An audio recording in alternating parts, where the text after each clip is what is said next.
할렐루야. 오늘 수요기도에 참여한 여러분 환영하며 축복합니다. 오늘도 말씀에서 기도의 제목을 찾고 뜨겁게 기도하여 기도의 응답을 경험하는 이 밤이 되기를 주님의 이름으로 축복합니다. 자, 오늘은 사무엘하 12장 1절에서 15절 상반절까지 말씀입니다. 이 말씀으로 죄는 용서받지만 상처를 남긴다라는 제목으로 함께 은혜를 나누고자 합니다. 다윗이 밧세바를 범한 후에 우리아를 죽이기 위해 여러 번 시도하다가 결국 우리아를 죽이는 데 성공했죠. 이제 과부가 된 밧세바를 왕궁으로 들여서 결국 아내로 삼게 됩니다. 이제 모든 것이 다 잘 마무리된 것 같아 보였습니다. 표면적으로는 사실 자신이 우리아를 죽였다는 증거는 없고, 그리고 비록 아이를 갖게 했지만 그 아이를 낳은 그 밧세바를 자신이 아내로 들였기 때문에 자신이 범한 잘못에 책임을 지는 모양새를 지녔기 때문에 이제 크게 문제될 것은 없을 것이다. 아마 그렇게 생각했던 것 같습니다. 하지만 다윗은 그 과정에서 거짓말, 살인, 간음죄까지 범했기 때문에 이건 누가 봐도 용서받지 못할 죄가 아니겠습니까? 이 정도 범죄면 왕의 지위도 내려놔야 될 것이고요.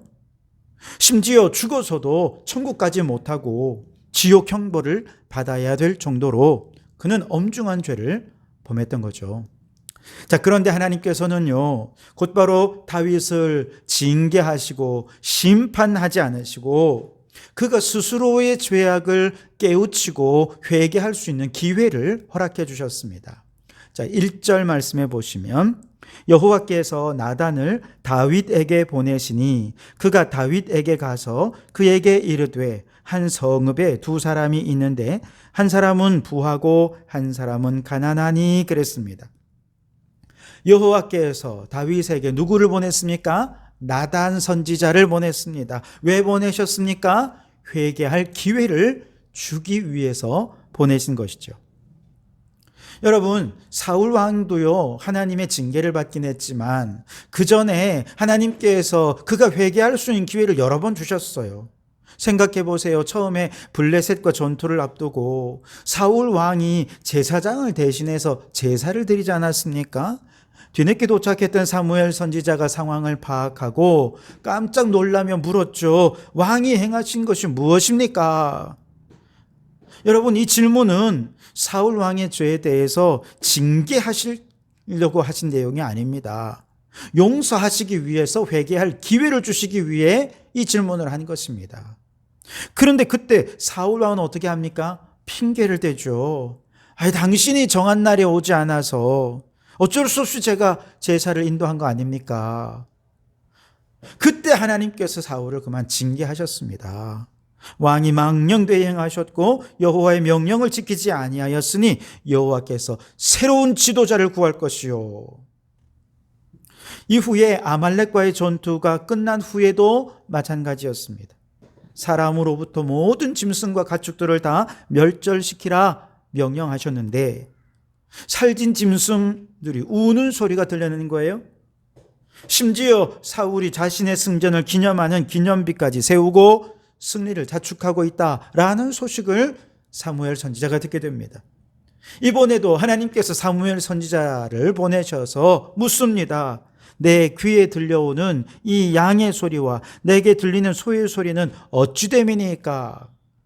이미 한 번 징계가 있었지만 그래도 다시 한 번 더 회개할 기회를 주기 위해 이 질문을 던진 것입니다. 그런데 사울 왕은 이때에도 그저 얼렁뚱땅 그저 여호와께 제사 드리려고 살찐 좋은 재물 남긴 거예요.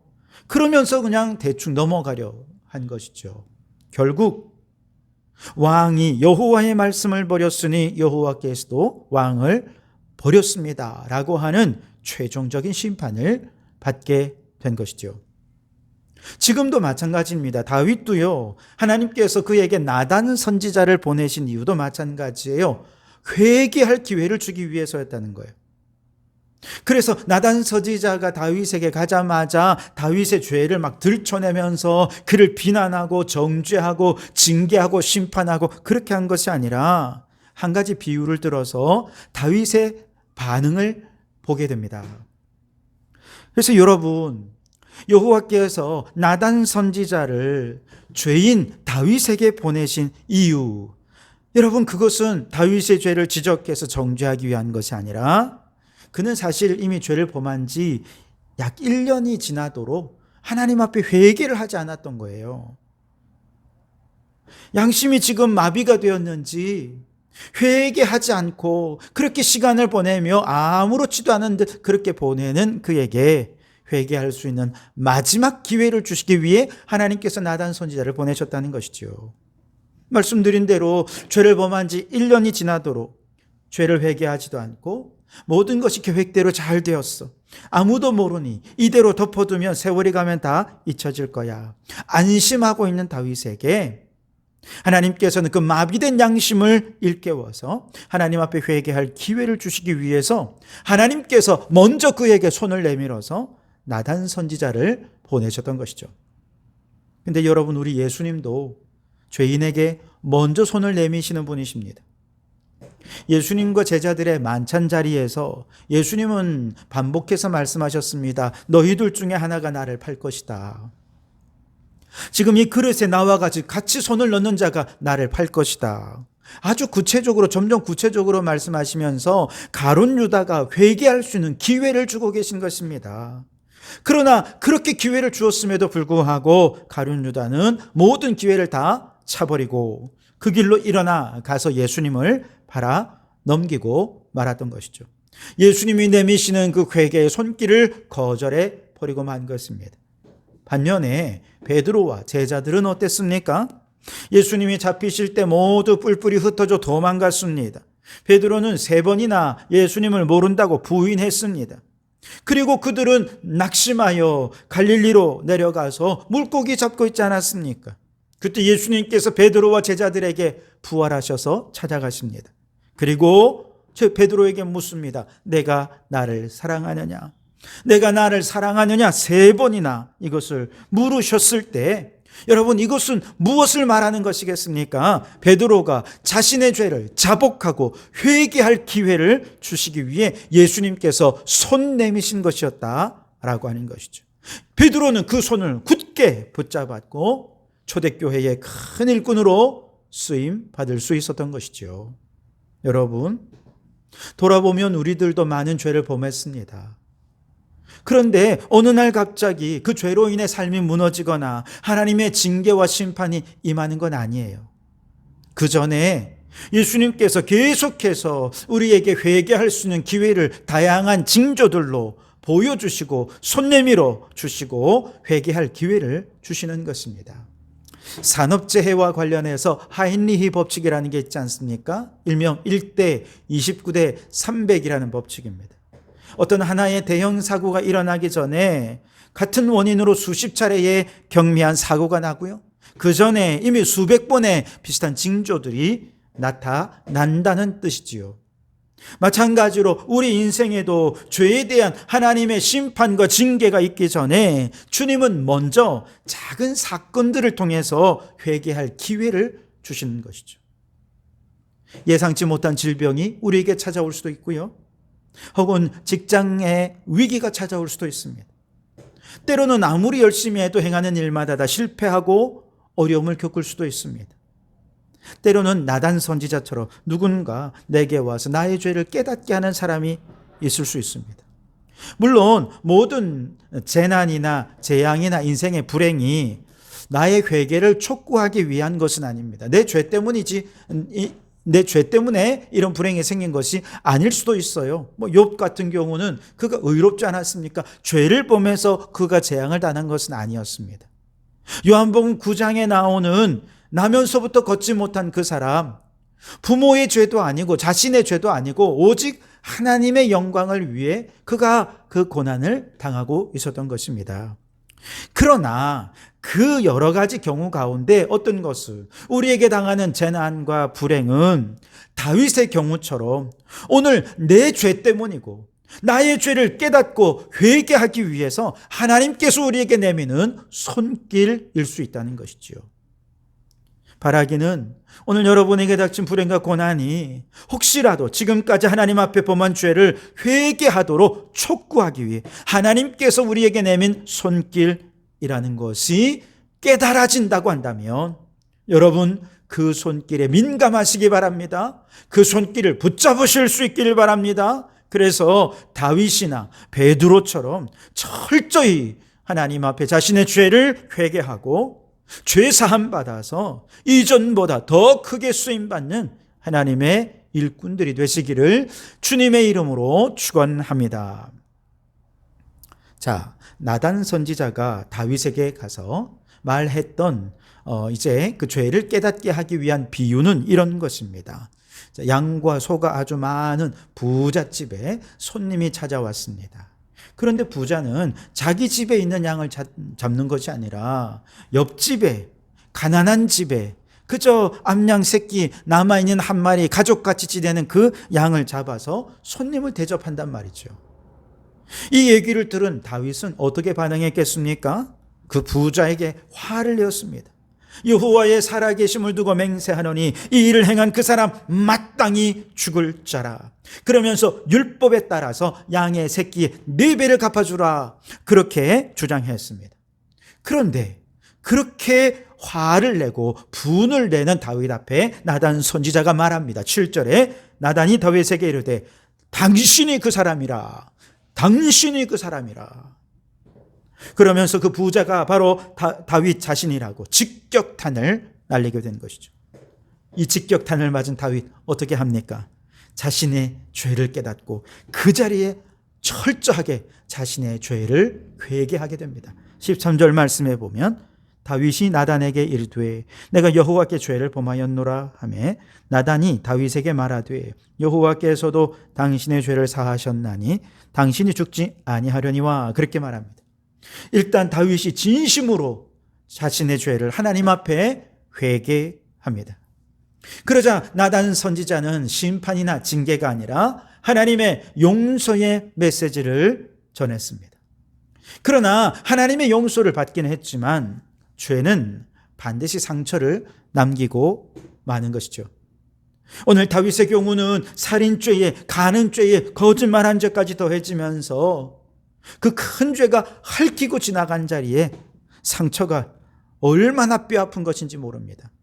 14절 말씀해 보시면 이 일로 말미암아 여호와의 원수가 크게 비방할 거리를 얻게 하였으니 당신이 낳은 아이가 반드시 죽으리다 하고 그랬습니다.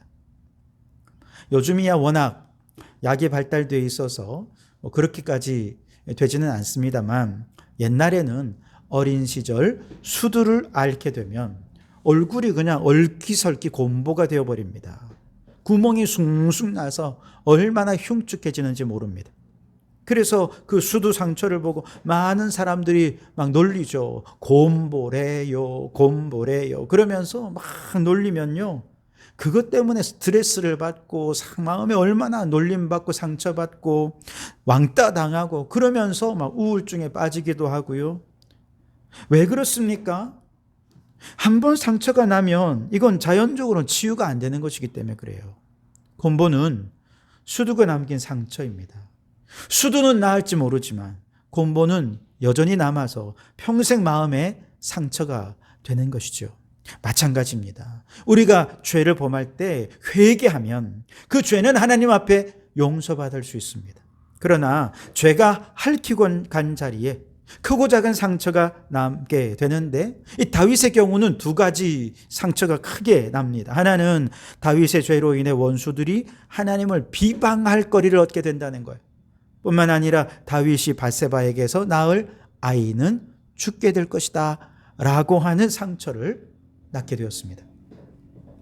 먼저 아이의 죽음을 한번 생각해 보세요. 태어나자마자 아이가 병을 앓습니다. 그 조그만 아이가 자기 때문에 병을 앓는다고 생각해 보세요. 다윗이 얼마나 가슴이 아프겠습니까? 아이를 살려달라고 금식하며 밤새도록 하나님께 기도했습니다. 물론 다윗은 아이가 죽을 것이라 이야기를 들었기 때문에 알고 있었습니다. 그래도 혹시라도 지금이라도 내가 이렇게 금식하며 하나님 앞에 간절히 기도하면 하나님께서 마음을 돌이켜 이 아이를 살려주시지 않을까?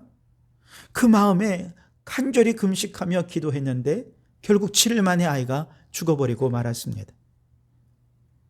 이 사건을 경험하면서 다윗은 죄가 남긴 상처가 얼마나 크고 아픈 것인지, 뼈아픈 것인지 그를 깊이 경험했습니다. 이렇게 상처가 크고 아플 줄 알았으면 애초부터 죄를 짓지 않는 것이 더 좋았을 것이라 아마 다윗은 그렇게 생각했을 것입니다. 그것만이 아니었죠. 자신이 지은 죄의 결과 원수들로 하여금 하나님을 비방할 거리를 제공하게 되었다라고 하는 것도 죄가 남긴 상처입니다. 내가 죄를 범하는 것이 왜 원수들이 하나님을 비방할 거리가 되는 것입니까? 그것은 다윗이라는 사람은 이제 개인 다윗이 아니라 하나님 나라를 대표하는 대표자였기 때문입니다. 다윗이 나라를 세우면서 온 천하에 천명한 것은 하나님이 다스리시는 하나님의 나라를 세우겠다는 것입니다. 하나님의 말씀으로 다스려지는 나라. 그래서 사람들의 상황에 따라 율법이 달라지는 것이 아니라 사람들이 율법에 맞추고 하나님의 뜻에 자신들을 맞추어서 하나님의 질서, 하나님의 다스리심이 있는 그 나라를 세우겠다라고 온 천하에 공포했기 때문에 이스라엘 백성들뿐만 아니라 주변 모든 나라의 왕들도 이 나라는 하나님이 다스린데 다윗이 그런 나라를 세우겠대라고 하는데 보니까 지금까지 너무나도 거룩하고 성결한 나라를 잘 세워갔는데 그런데 지금 이렇게 다윗이 죄를 범한 것을 본단 말이죠. 다윗이 잘할 때는 하나님의 영광을 받으시지만 다윗이 잘못하면 하나님의 비방을 받는 것이지요. 그래서 하나님의 율법대로 한다더만 거룩한 척 한다더니 꼴 좋네. 아마 그런 비방을 했을 것입니다. 하나님 대단한 것도 아니구만. 내가 믿는 신보다 별로 덜 못한데? 이런 이야기도 아마 하지 않았을까요? 하나님의 원수들은 결코 그 기회를 놓치지 않습니다. 결국 다윗 한 사람 때문에 하나님의 영광, 하나님의 거룩함이 땅바닥에 실추되어 버리고 하나님의 이름이 먹칠을 당하게 된 것이죠. 다윗만 그렇겠습니까? 오늘 우리 성도들도 마찬가지입니다. 우리가 잘못하면 하나님이 욕먹습니다. 왜냐하면 우리는 하나님 자녀이기 때문에 그렇습니다. 자녀가 잘못하면 누가 욕먹습니까? 부모가 욕먹습니다. 그래서 자녀가 잘못하면 잘못한 일에 대해서는 용서받을 수 있고 돌이켜 새 삶을 살 수도 있겠지만 자녀가 잘못하면 부모는 온갖 오명을 다 쓰게 되는 것이죠. 그 자식을 보면 부모를 알 수 있다더니 부모가 어떻게 키웠길래 애가 저 모양이야. 그 부모의 그 자식 아냐? 온갖 비방을 부모가 다 듣게 되는 것이죠. 마찬가지로 우리는 하나님의 자녀이기 때문에 우리가 죄를 범하면 우리는 죄를 깨닫고 회개할 때 용서는 받을 수 있겠지만 우리가 범한 죄로 인해 하나님의 이름이 욕을 먹습니다. 그래서 여러분 제가 제일 듣기 싫어하는 이야기 중에 하나는 교회 다니는 놈들이 더해 이런 얘기입니다. 물론 객관적으로는 예수 믿는 사람들이 더 나쁘다는 증거는 없어요. 그러나 우리는 적어도 선함을 얘기하고 착함을 얘기하지 않습니까? 거룩함을 얘기하잖아요. 그런데 조금만 잘못하면 그만 그게 크게 보여지는 것이죠. 이처럼 죄가 남긴 상처는 두고두고 사람들의 입에 오르내리면서 하나님의 이름을 먹칠하게 되는 상처를 남기게 되는 것이죠. 그래서 우리는 주기도문에서 늘 이렇게 기도합니다. 아버지의 이름이 거룩히 여김을 받으시오며. 무슨 뜻이에요? 나 때문에 아버지 이름이 비방받지 않게 해주십시오. 우리의 삶이 하나님의 자녀의 이름에 합당한 삶을 살아서 하나님의 이름이 거룩히 여김을 받게 해 주십시오. 나의 죄 때문에 원수들로부터 하나님의 이름에 비난받고 욕을 받지 않도록 여러분 우리 더 거룩하고 성결한 하나님의 자녀로 살아야 할 줄 믿습니다. 우리가 그리스도인이라는 정체성을 갖게 된 그때부터 여러분 우리는 한 개인이 아닙니다. 하나님의 자녀입니다. 하나님 나라의 대표자들입니다. 어디서 무엇을 하든 내가 욕을 먹으면 하나님이 욕을 먹는 거예요. 내가 욕을 먹으면 교회가 욕을 먹는 것입니다. 그러니 여러분 무엇을 하든 하나님의 자녀답게 거룩하고 성결한 삶을 살기 위해 힘쓰는 우리 성도들이 되실 수 있길 바랍니다. 오늘 말씀을 정리합니다. 하나님은 우리가 죄를 범할 때 반드시 우리에게 손 내밀어 회개할 기회를 주시는 하나님이신 줄 믿습니다. 그 손을 꼭 붙잡으실 수 있기를 바랍니다. 그러나 한번 죄를 범하면 죄는 용서받을 수 있겠지만 죄는 상처를 남기게 됩니다. 그 상처가 얼마나 아프고 오래가고 그 영향이 큰지 우리가 이 사실을 깊이 생각하면서 하나님의 자녀답게, 하나님 나라의 대표자답게 거룩하고 성결한 백성으로 살아가기를 주님의 이름으로 축원합니다. 기도하겠습니다. 하나님, 이 죄인을 용서하기 위해 주님은 지금도 손 내밀어 주시니 감사합니다. 주님이 손 내밀어 주시는 수많은 징조들을 깨닫고 붙잡아서 회개하고 돌이키는 저희들 되게 하여 주시옵소서. 하나님 아버지, 죄는 용서받을 수 있겠지만 죄가 남긴 상처는 크고 아픕니다. 그러니 주여, 우리가 어디서든지 그 죄로 인하여서 하나님의 이름이 비방을 받지 아니하도록 늘 거룩하고 성결한 하나님의 백성으로 살기에 부족함이 없게 도와 주시옵소서. 예수님의 이름으로 기도하옵나이다. 아멘.